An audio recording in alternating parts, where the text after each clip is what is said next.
ప్రయాణికులకు విజ్ఞప్తి. స్టేషన్లో ఉన్న ప్రయాణికులందరూ జాగ్రత్తగా ఉండండి. పట్టాలపై ఎవరు వెళ్ళకండి అని అనౌన్స్మెంట్ వచ్చేసింది. ఏంటి, రైల్వే స్టేషన్లో సాధారణంగా ట్రైన్ టైమింగ్ అనౌన్స్మెంట్ చేస్తారు, కానీ ఇక్కడ జాగ్రత్తగా ఉండండి అని అనౌన్స్మెంట్ చేయడంతో స్టేషన్లో ఉన్న ప్రయాణికులందరూ ఒక్కసారిగా షాక్ అయ్యారు. రైల్వే స్టేషన్లో అధికారుల హడావుడి. రైల్వే పోలీసులు ప్రయాణికులను ప్లాట్ఫామ్ దగ్గరకు వెళ్లకుండా చూడటం. ఏదో జరుగుతోందని ప్రయాణికులకు అర్థమైంది. అసలేమైందో మీకు కూడా అర్థం కావటం లేదు కదా? అయితే మీరే ఈ వీడియో చూసేయండి. మీరు కొత్తగా బిజినెస్ స్టార్ట్ చేయాలనుకుంటున్నారా? మార్చ్ 16-17 హైటెక్స్ లో ఫ్రాన్సెస్ ఇండియా బిగ్గెస్ట్ ఫ్రో ఎక్స్పో.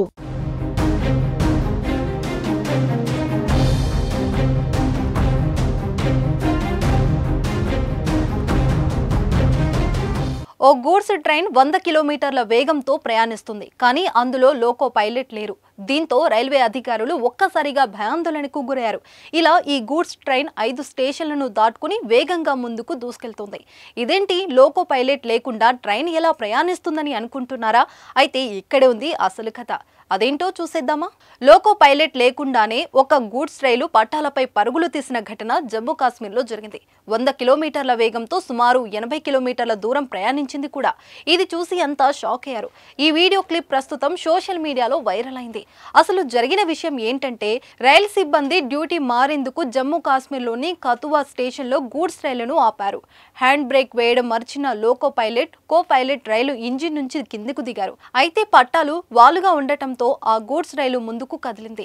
కంకర, రైలు సామాగ్రి వంటివి ఉన్న ఆ గూడ్స్ రైలు సుమారు 100 కిలోమీటర్ల వేగం అందుకుంది. జమ్మూ కాశ్మీర్లోని కతువా, పంజాబ్లోని పఠాన్కోట్ మార్గంలోని 5 స్టేషన్ల మీదుగా అది ప్రయాణించింది. ఈ విషయం తెలుసుకున్న రైల్వే అధికారులు అప్రమత్తమయ్యారు. ఆ మార్గంలోని అన్ని రైల్వే రోడ్డు క్రాసింగ్లు మూసివేశారు. అలాగే గూడ్స్ రైలు వేగాన్ని తగ్గించేందుకు మెకానికల్ పద్ధతులు చేపట్టారు.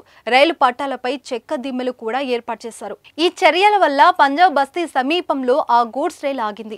లోకో పైలట్ లేకుండా గూడ్స్ రైలు పట్టాలపై పరుగులు తీసిన సమయంలో ఎదురుగా ఏ రైలు రాకపోవడంతో ప్రమాదం తప్పింది. ఈ సంఘటనపై రైల్వే అధికారులు దర్యాప్తు చేపట్టారు. మరోవైపు ఈ వీడియో క్లిప్ సోషల్ మీడియాలో వైరల్ గా మారింది.